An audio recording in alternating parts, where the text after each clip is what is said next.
Baik, Assalamualaikum warahmatullahi wabarakatuh. Pada pertemuan kali ini, saya akan membahas berkenaan dengan uang. Nah, di dalam materi ini, itu kita akan membahas tentang inflasi, kemudian teori nilai uang, ya pokoknya yang berhubungan dengan uang. Nah, kita tahu bahwa dilihat dari wujudnya, itu sebenarnya uang itu tidak lebih dari lembaran-lembaran kertas dan kepingan logam yang distempel oleh negara. Tetapi pengaruhnya amat besar bagi manusia.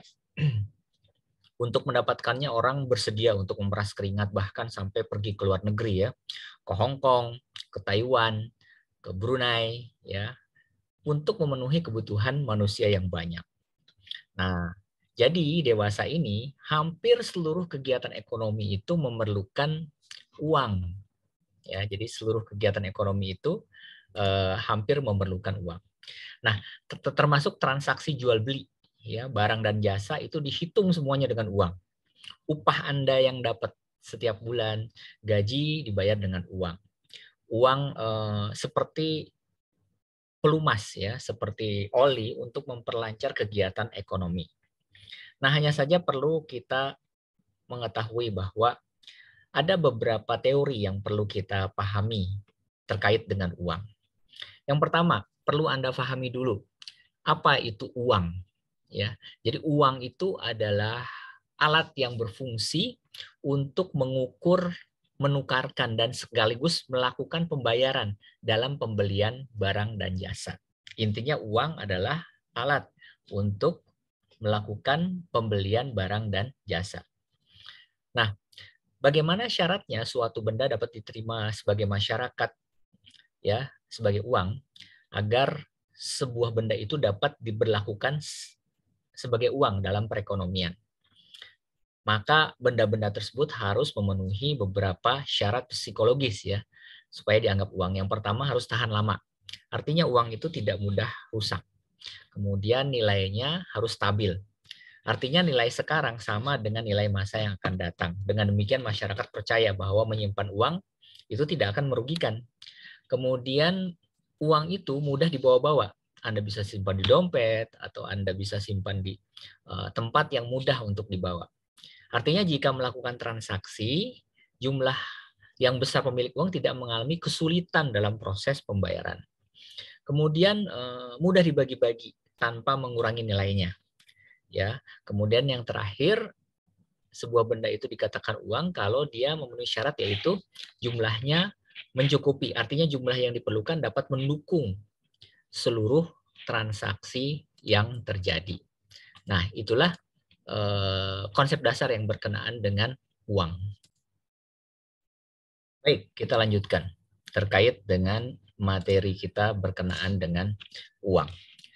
Penjelasan berikutnya, saya akan memberikan penjelasan apa fungsi daripada uang tersebut. Nah, fungsi uang dalam perekonomian modern itu tidak hanya sebagai alat tukar ya, tetapi sebagai satuan hitung ya. Nah, uang juga berfungsi sebagai alat pembayaran, kemudian Anda menabung, Anda simpan uangnya, kemudian untuk memindahkan kekayaan, serta sebagai pendorong kegiatan ekonomi. Ya. Nah, fungsi uang yang pertama itu yang jelas, yang pertama sebagai alat tukar atau medium of exchange. Ya, jadi uang itu memungkinkan seluruh transaksi dapat dilakukan. Misalnya bila kita memerlukan buku tulis, misalkan bila kita memerlukan obat-obatan, otomatis kita harus memiliki uang supaya kita mendapatkan alat atau kebutuhan yang kita perlukan. Nah, fungsi uang yang kedua, ya seperti Anda lihat di layar, sebagai satuan hitung atau unit of account. Nah, biasanya uang digunakan untuk menghitung harga sebuah barang. Ya, misalkan harga ballpoint ya. Kemudian makanya kita pada saat melihat barang itu kan ada barang yang harganya sangat mahal, ada yang barang yang sedang, ada juga barang yang murah. Ya. Misalkan Anda melihat harga motor. Ya, kalau Anda membeli satu mobil, otomatis untuk membeli satu mobil itu Anda memerlukan 4 unit motor misalkan. Nah, itu berarti uang dapat kita jadikan sebagai satuan hitung. Kalau sekiranya harga motornya misalkan 25 juta, harga mobilnya 100 juta, berarti seharga 4 motor. Kemudian, uang digunakan sebagai alat pembayaran atau means of payment. Ya, Anda bisa membayar denda, membayar SPP, membayar pajak, ya, atau Anda juga termasuk bisa membayar hutang. Kemudian yang ketiga, sebagai alat penimbun kekayaan atau store of wealth. Nah, Anda dapat menyimpan kekayaan untuk dapat dipergunakan di kemudian hari. Ya, misalkan Anda ingin menabung untuk pensiun, ya, persiapan di hari tua. Nah, itu uang itu berfungsi sebagai itu, penimbun kekayaan. Sehingga suatu saat Anda bisa membeli mobil yang harganya cukup mahal, Anda bisa membeli rumah dan lain sebagainya. Kemudian yang berikutnya, uang sebagai alat untuk pemindah kekayaan. Baik, kita break dulu ya, karena ada azan. Kita lanjutkan terkait dengan uang. Nah, berdasarkan jenis uang, itu uang diklasifikasikan ya ke dalam beberapa bagian. Yang pertama berdasarkan bahan, kemudian yang kedua berdasarkan nilai, kemudian yang ketiga itu berdasarkan kepada, sebentar ya, ini license. Oke, saya perbesar. Jadi berdasarkan bahan, berdasarkan lembaga, dan berdasarkan nilai. Ini jenis uang. Nah, berdasarkan bahan, itu uang ada dua ya. Ada yang namanya uang logam, kemudian ada yang namanya uang kertas. Ya. Oke, itu dikeluarkan oleh pemerintah di dalam suatu negara. Kemudian berdasarkan lembaga yang mengeluarkan uang, itu uang terbagi menjadi beberapa bagian. Yang pertama, ada yang disebut sebagai uang kartal. Ya. Apa itu uang kartal? Uang kartal itu adalah mata uang logam atau uang kertas yang dikeluarkan oleh Bank Sentral pemerintah. Kalau di Indonesia dikeluarkan oleh Bank Indonesia. Yang kemana-mana kita bawa itu namanya uang kartal. Kemudian yang kedua, ada uang yang disebut sebagai uang giral. Ya, giral itu berasal dari kata giro, giro atau simpanan di bank, yaitu uang dana yang disimpan dalam rekening koran, ya, dalam deposit di bank-bank umum. Kita bisa menggunakannya sewaktu-waktu pada saat kita mengeluarkan cek, kemudian biliet, giro atau perintah membayar. Nah, jadi ada uang yang disebut sebagai uang kartal, kemudian ada yang disebut sebagai uang giral. Jadi kalau uang kartal yang real, yang kemana kita bawa-bawa. Kalau uang giral, uang dalam bentuk simpanan di bank. Nah, kemudian yang ketiga, itu berdasarkan nilainya. Nah, uang dibagi ke dalam uang yang bernilai penuh, yaitu uang yang bahannya sama dengan nilai nominalnya. Ya. Angka yang tertera pada mata uang itu tidak bernilai penuh, yaitu uang yang bahannya tidak sama dengan nilai nominalnya. Misalkan uang 100.000, apakah iya bahan dari uang 100.000 itu harganya juga 100.000? Ya. Nah, tentu saja tidak demikian juga ya. Kadang-kadang kita melihatnya, oh kayaknya ini lebih murah daripada harga yang sesungguhnya. Ya, contohnya adalah dinar. Ya, dinar kan memang tinggi. Ya, memang dia terbuat dari emas, uangnya betul-betul terbuat dari emas. Nah, jadi itu berdasarkan bahan ya. Jadi berdasarkan bahan itu ada uang logam, uang kertas. Kemudian berdasarkan lembaga ada uang kartal, ada uang giral, dan berdasarkan nilai. Ada uang yang bernilai penuh dan uang yang tidak sama dengan nilai uang tersebut. Nah, itu berkenaan dengan klasifikasi atau jenis-jenis dari uang. Nah, kita masuk teori berkenaan dengan teori uang, ya. Nah, di dalam teori uang itu ada yang namanya teori, maaf, di sini ada pertanyaan misalkan, apa sebab masyarakat mau menerima suatu benda berfungsi sebagai uang? Nah, di sini ada beberapa teori. Ya, jadi yang membuat masyarakat itu menganggap sesuatu itu yang bernilai seperti uang. Yang pertama adalah teori barang, yang menyatakan bahwa suatu benda diterima sebagai uang karena benda tersebut mempunyai nilai yang tinggi. Ya, contohnya tadi, misalkan uang dinar tadi karena memang terbuat dari emas, maka nilainya memang tinggi. Ya. Kemudian yang kedua, ada yang disebut dengan teori nominalisme, ya, atau teori akatalistik, bahwa uang diterima oleh masyarakat karena berguna dan langka uang itu. Kemudian yang berikutnya adalah teori internal. Nah, teori ini didasarkan kepada kemampuan uang untuk ditukarkan dengan sejumlah barang tertentu. Nah, dalam teori moneter ini disebut sebagai teori permintaan terhadap uang. Nah, teori internal itu ada beberapa bagian. Yang pertama ada yang namanya teori kuantitas atau quantity theory. Kemudian yang kedua ada yang namanya teori transaksi. Kemudian yang ketiga adanya teori persediaan kas, dan yang keempat itu ada teori pendapatan. Ya, jadi ada 4 teori yang berkenaan dengan uang. Kita bahas satu persatu. Yang pertama adalah teori kuantitas atau quantity theory. Ya, jadi quantity theory ini menyatakan bahwa nilai uang tergantung dari jumlah uang yang beredar dari masyarakat. Nah, semakin banyak uang yang beredar dalam masyarakat, maka semakin tinggi harga barang. Nah, sebaliknya ya, semakin sedikit uang yang beredar dalam masyarakat, semakin rendah harga barang-barang tersebut. Nah, di sini ada formulasi yang berkenaan dengan teori kuantitas, yaitu formulasinya adalah M sama dengan K dikali dengan P. Ya, jadi kalau nanti ada soal, ingat teori kuantitas itu. K dikali dengan P. M itu dari kata money, kemudian K konstanta, P itu adalah price. Jadi M adalah jumlah uang yang beredar di masyarakat. Ya.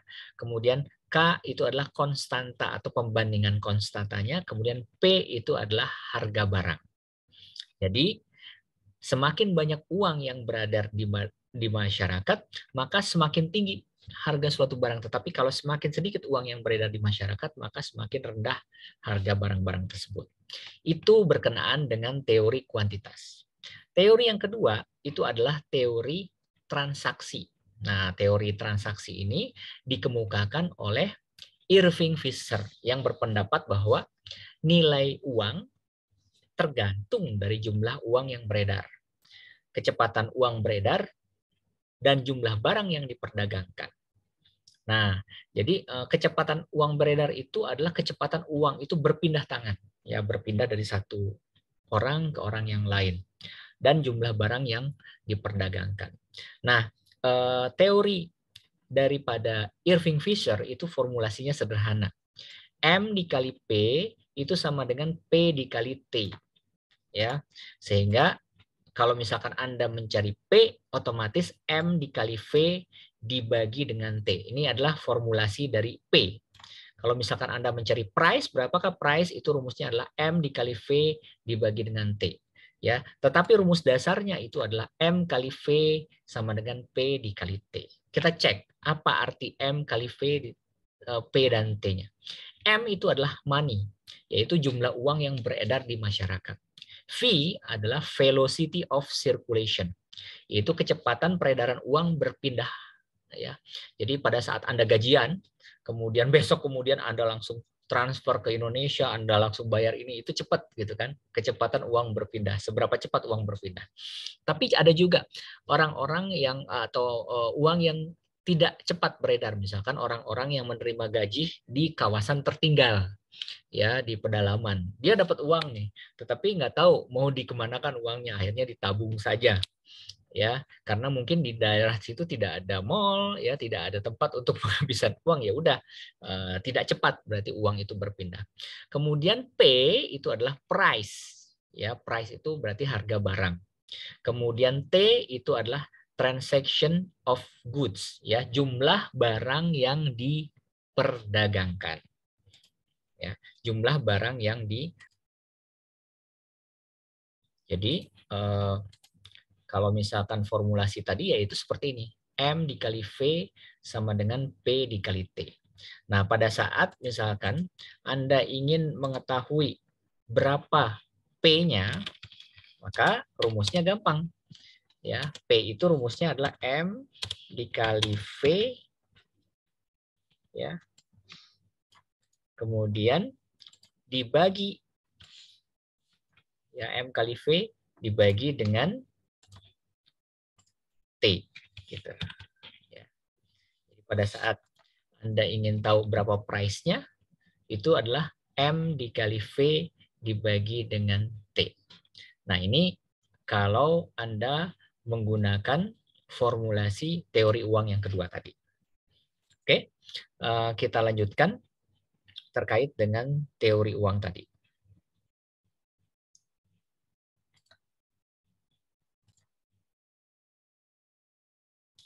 Nah, kita lanjutkan. Teori yang ketiga itu adalah teori persediaan cash atau cash balance theory. Nah, dikemukakan oleh A. Marshall. Nah, teori persediaan cash atau cash balance theory ini menyatakan bahwa nilai uang itu tergantung kepada jumlah uang yang disimpan untuk persediaan kas dan sebagian pendapatan masyarakat. Nah, kita tahu bahwa persediaan kas tergantung dari jumlah pendapatan dan tingkat suku bunga di pasar. Nah, jika dirumuskan, maka teori ini rumusnya sederhana. M sama dengan K dikali P dikali Y. Ya, M itu adalah money, jumlah uang yang beredar di masyarakat. Kemudian K-nya itu adalah koefisien, ya. Kemudian jumlah uang untuk persediaan kas. Kemudian P itu adalah price. Price itu merupakan tingkat harganya. Nah, ini teori persediaan kas atau cash balance theory. Nah, terakhir itu adalah teori pendapatan. Ya, teori pendapatan berdasarkan G.M. Keynes berpendapat bahwa nilai uang tergantung pada pendapatan dan tingkat suku bunga uang di pasar. Nah, semakin tinggi pendapatan dan semakin rendah tingkat suku bunga, permintaan terhadap uang akan semakin tinggi. Jadi semakin tinggi pendapatan masyarakat, bunga di kawasan tersebut rendah, maka permintaan uang akan semakin tinggi yang pada akhirnya mempengaruhi harga suatu barang. Nah, di sini formulasinya sederhana, M dikali VY sama dengan PY dikurangi TY. Gitu ya. Sama seperti teori yang sebelumnya saya ajarkan. Berarti kalau misalkan kita ingin mencari PY, berarti M dikali VY ya dibagi dengan TY. Nah, kemudian kita lanjutkan. M itu adalah jumlah uang, kemudian VY itu adalah kecepatan peredaran uang dari pendapatan. Dari yield itu pendapatan, kemudian TY itu barang yang diperdagangkan, dan PY itu adalah harga dari barang tersebut. Saya akan menjelaskan tentang inflasi. Ya, barangkali Anda sering mendengar kata-kata inflasi. Ya, jadi ada yang tahu tentang inflasi di kelas ini? Silahkan, sebelum saya lanjutkan. Nah, jadi kita punya bab yang namanya bab tentang inflasi. Nah, jadi inflasi itu adalah kenaikan harga barang dan jasa secara umum dan terus-menerus dalam jangka waktu tertentu. Nah, itu yang disebut dengan inflasi. Ya, contoh ya, baru-baru ini kita mengalami kenaikan harga bahan bakar minyak. Nah, ada sisi baik, ada sisi buruknya memang dari inflasi. Ya. Nah, kemudian ada yang disebut sebagai deflasi. Deflasi itu kebalikan dari inflasi. Ya, jadi kalau inflasi itu adalah kenaikan harga, berarti kalau deflasi itu penurunan harga barang secara terus-menerus, yaitu yang disebut sebagai deflasi. Berarti pada saat kemarin kita ada kenaikan harga, maka itulah yang disebut sebagai inflasi tersebut. Baik. Nah,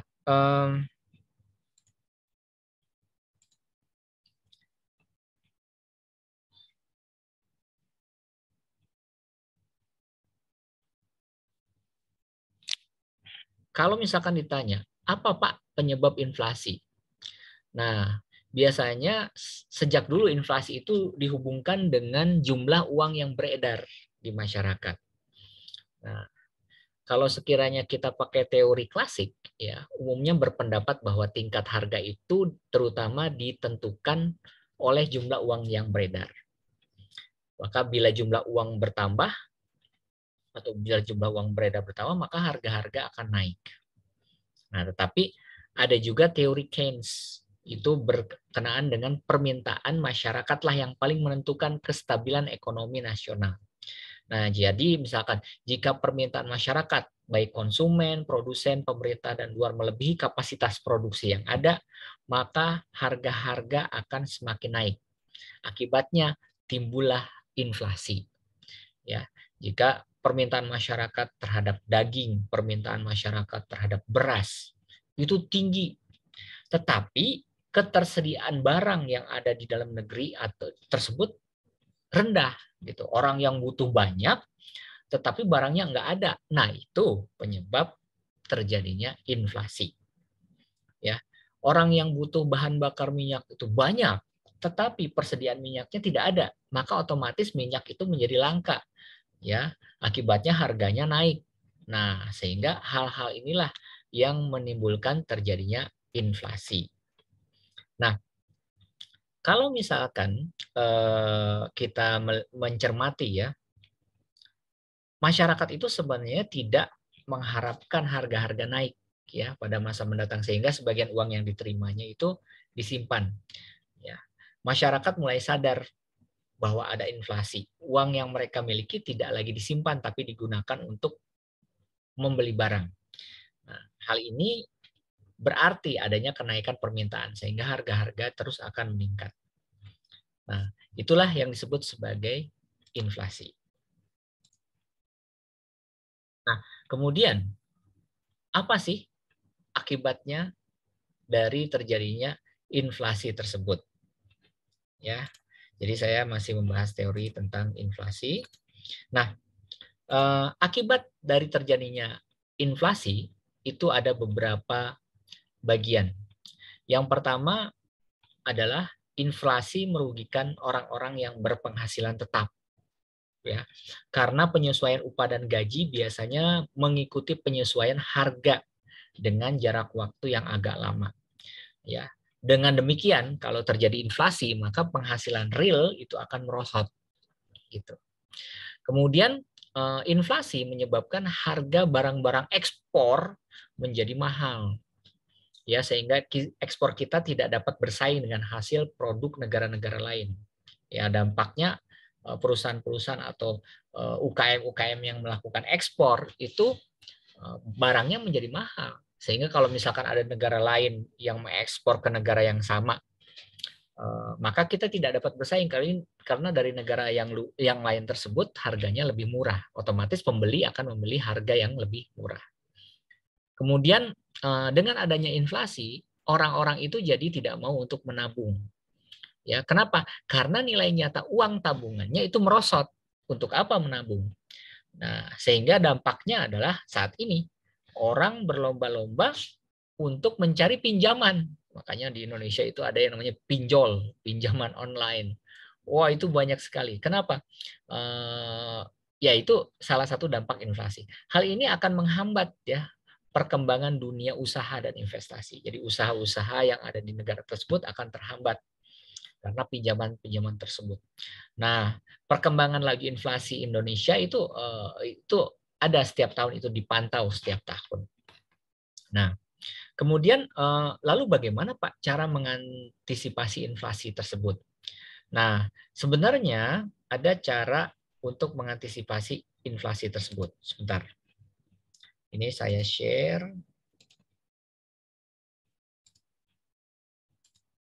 Nah, ini cara mengantisipasi inflasi. Nah, Jadi inflasi itu sebenarnya merupakan penyebab keresahan masyarakat dan mengakibatkan kekhawatiran akan pemerintah. Nah, oleh sebab itu pemerintah berusaha untuk menekan inflasi kalau bisa sih serendah-rendahnya. Ya, walaupun sebenarnya inflasi itu tidak dapat dihapuskan. Ya, nah inflasi dapat menguntungkan orang-orang tertentu dalam masyarakat, tetapi akan merugikan golongan orang yang lain sehingga menimbulkan ketegangan sosial biasanya. Ya adanya pencurian, tingkat kriminalitas tinggi, kemudian kerusuhan. Nah, oleh sebab itu memang setiap negara berusaha untuk menghindari terjadinya inflasi dengan menerapkan beberapa kebijakan ya untuk mengantisipasi inflasi tersebut. Apalagi yang harus dilakukan oleh negara tersebut? Yang pertama, negara harus melakukan kebijakan moneter. Nah, kebijakan moneter ini adalah kebijakan dari bank sentral, dalam hal ini Bank Indonesia ya, untuk mengurangi jumlah uang. Caranya gimana? Dengan mengendalikan pemberian kredit oleh bank umum kepada masyarakat. Jadi pemberian pinjaman ke masyarakat itu dikendalikan. Nah, yang pertama ada yang disebut dengan politik diskonto ya atau discount policy, di mana bank sentral mempengaruhi peredaran uang dengan cara menaikkan dan menurunkan tingkat suku bunga. Ya, pada saat bunga dinaikkan, diharapkan jumlah uang yang beredar di masyarakat akan berkurang ya, karena masyarakat akan melihat, wah, kalau menabung di bank nih bunganya besar nih, gitu. Otomatis mereka berlomba-lomba untuk menabung sehingga uang yang beredar di masyarakat itu akan berkurang gitu. Karena orang akan menyimpan banyak uangnya di bank daripada menjalankan investasi, kan begitu. Daripada saya capek-capek berinvestasi ke sebuah perusahaan, ya saya taruh aja di bank. Kenapa? Karena toh di bank itu saya diam saja uangnya, bunganya besar. Nah, itu strategi yang dilakukan oleh bank sentral supaya uang yang ada di masyarakat itu masuk ke bank. Nah, atau misalkan bank akan menurunkan bunga ya jika timbul deflasi. Jadi kalau deflasi itu kan penurunan harga secara terus-menerus. Kalau inflasi kenaikan harga secara terus-menerus. Kenapa? Dengan diturunkannya bunga, diharapkan masyarakat akan menarik uangnya dari bank. Ya, karena mereka berpikir untuk apa saya simpan toh bunganya turun ya. Mereka menarik uangnya di bank. Nah, ya karena bunga tidak memadai. Nah, itu politik diskonto. Kemudian yang kedua, ada yang disebut dengan politik pasar terbuka. Ya, apa itu politik pasar terbuka? Bank sentral juga menjalankan peningkatan politik pasar terbuka atau yang disebut dengan open market policy. Dengan jalan apa? Membeli produksi, kemudian menjual surat-surat berharga. Ya, nah dengan membeli surat-surat berharga diharapkan uang bertambah di masyarakat.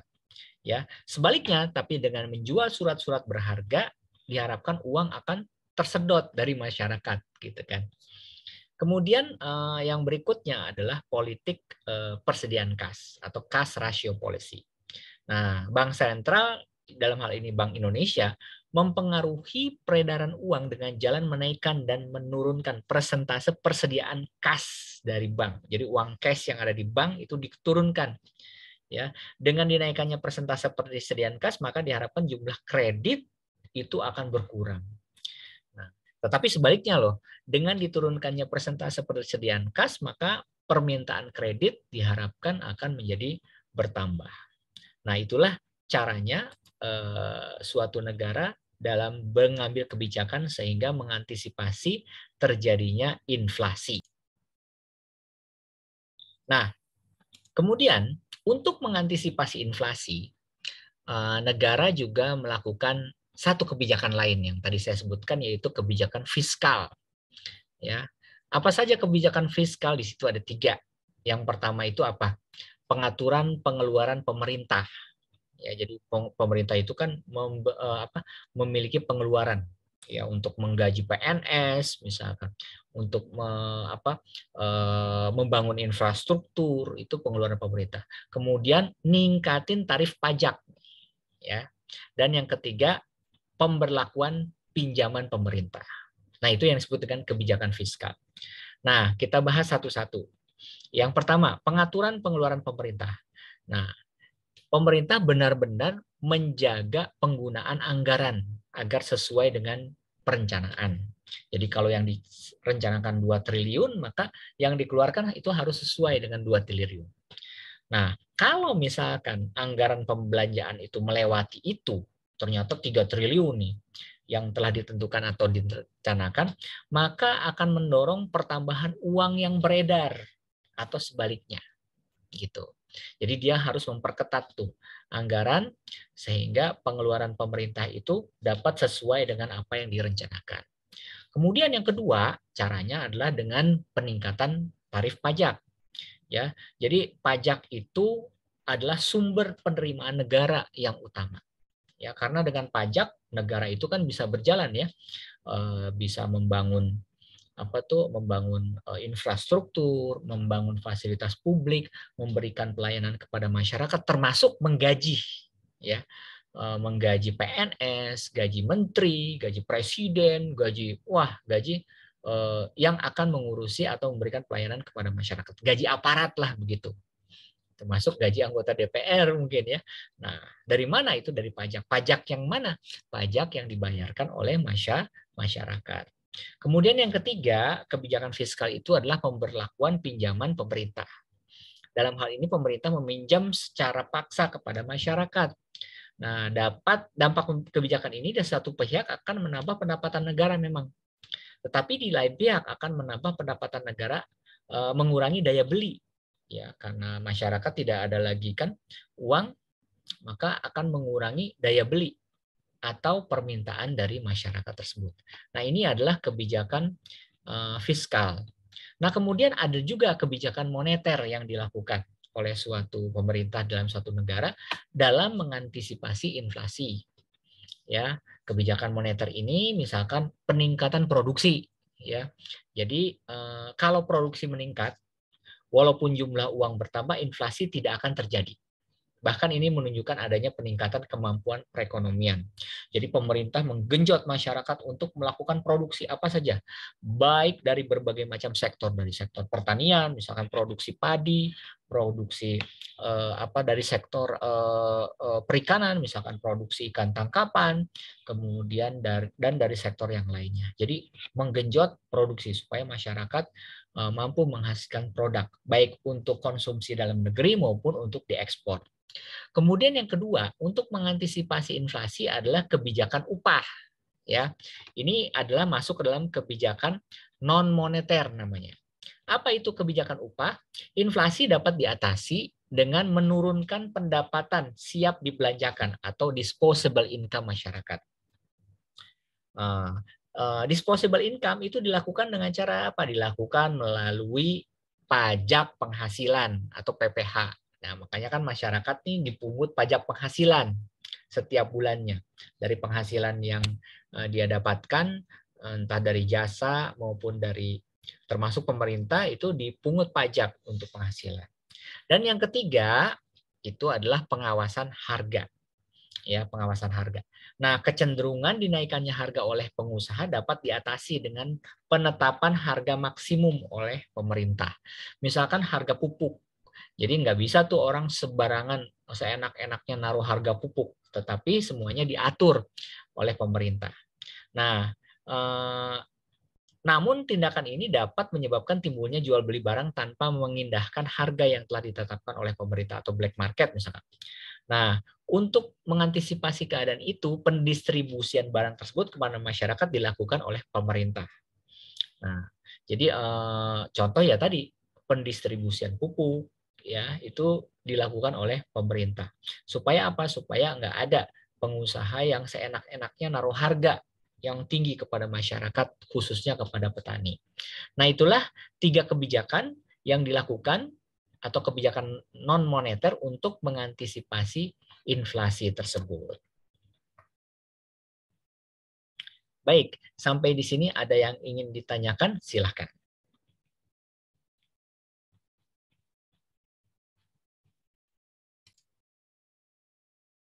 Nah, ada beberapa istilah ya yang berkenaan dengan uang. Nah, di sini ada siswa saya ya. Ada Aaron dari Beijing, kemudian ada Gerald dari Hong Kong ya, Gerald. kemudian ada Tasem, ada Evi, ada Dwi Winarsi sama Susilowati dari Hong Kong juga, dan ada Oti dari Taiwan. Baik, saya akan memberikan materi terakhir nih terkait dengan deflasi, devaluasi, dan revaluasi. Jadi ada inflasi, tadi kita sudah belajar ya, baik apa itu inflasi, kemudian cara mengantisipasinya. Nah, sekarang ada yang deflasi. Deflasi itu adalah kebalikan dari inflasi. Kalau inflasi itu adalah kenaikan harga yang terus-menerus, deflasi kebalikannya, penurunan harga yang terus-menerus. Ya, jadi pada deflasi itu jumlah uang yang beredar di masyarakat itu terlalu sedikit. Ya, sedangkan barang dan jasa yang tersedia itu melimpah, sementara uang yang beredar di masyarakat sedikit. Nah, otomatis masyarakat tidak bisa membeli barang itu gitu ya. Kenapa? Akibatnya barangnya itu semakin banyak. Nah, maka kenaikan secara tajam nilai mata uang dan peningkatan peranan uang tidak dapat dihindarkan tuh, ya. Nah, deflasi itu akan mempengaruhi harapan yang akan datang dan psikologi para pengusaha kalau deflasi. Jadi proses deflasi itu akan mempengaruhi penurunan tingkat investasi. Jadi orang-orang akan malas berinvestasi ke negara tersebut. Kenapa? Karena yaitu uang yang beredar sedikit di negara tersebut. Sementara investasi itu kan mereka menjual sesuatu, membutuhkan ada uang yang masuk ke dalam perusahaan tersebut. Ya. Nah, cara mengatasi deflasi gimana? Adalah melakukan kebijakan pemerintah dengan jalan melakukan tambahan pembelanjaan sebesar celah deflasi itu. Kemudian menambahkan juga pengeluaran masyarakat, baik untuk konsumsi dan investasi. Nah, itu deflasi. Kemudian ada yang disebut dengan devaluasi. Apa itu, Pak, devaluasi? Nah, devaluasi itu adalah tindakan menurunkan nilai mata uang dalam negeri terhadap valuta asing. Ya, misalkan kan sekarang kan kalau 1 Hong Kong dolar 1.800 kan itu namanya nilai tukar. Ya, kalau misalkan di Malaysia itu kan 1 ringgit itu berapa ya? Pokoknya kalau misalkan 200 ringgit itu sama saja dengan 200 kali 3 ya. Sekitar berapa? 600.000 lah, sekitar segitu. Nah, itu nilai tukar. Nah, kebijakan devaluasi yang dapat dilakukan oleh pemerintah biasanya ditunjukkan untuk memperbaiki posisi neraca pembayaran yang tidak seimbang. Ya, meskipun demikian, kebijakan devaluasi diambil oleh suatu negara terlebih dahulu harus mendapatkan persetujuan dari apa? Dari IMF, International Monetary Fund. Ya, nah di Indonesia contohnya berapa kali itu mengadakan devaluasi yang tertera. Ya, kemudian yang terakhir adalah revaluasi. Revaluasi adalah kebalikan dari devaluasi. Jadi revaluasi adalah usaha untuk menaikkan nilai mata uang dalam negeri terhadap valuta asing karena nilai mata uang dalam negeri itu dinilai terlalu rendah. Ya, jadi dulu waktu tahun 2009 saya ke Hong Kong itu 1 dolar Hong Kong itu sama dengan 1000-an ya, sama dengan 1000. Ya. Nah sekarang 1 dolar Hong Kong itu sama dengan 1.800 gitu kan. Berarti dolar Hong Kongnya yang menguat gitu ya, yang nilai tukar kita melemah gitu ya. Gitu. Jadi seperti itulah kira-kira. Nah, revaluasi itu kebijakan kita supaya kita menguatkan posisi keuangan kita terhadap valuta asing. Jadi kalau misalkan 3 bulan ke depan itu ternyata 1 dolar Hong Kong turun ya menjadi 1.400 berarti kan kita menguat gitu seperti itu. Nah, sedangkan apresiasi yang merupakan kebalikan dari depresiasi adalah suatu kenaikan nilai mata uang dalam negeri ya, revaluasi terhadap valuta asing yang terjadi di pasar valuta asing. Oke, nah itulah yang disebut sebagai deflasi, kemudian devaluasi dan revaluasi. Ya, baik, demikianlah pertemuan kita hari ini. Tetap semangat belajar. Kita sampai ketemu lagi di minggu depan.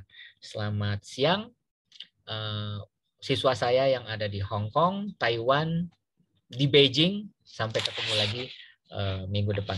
Assalamualaikum warahmatullahi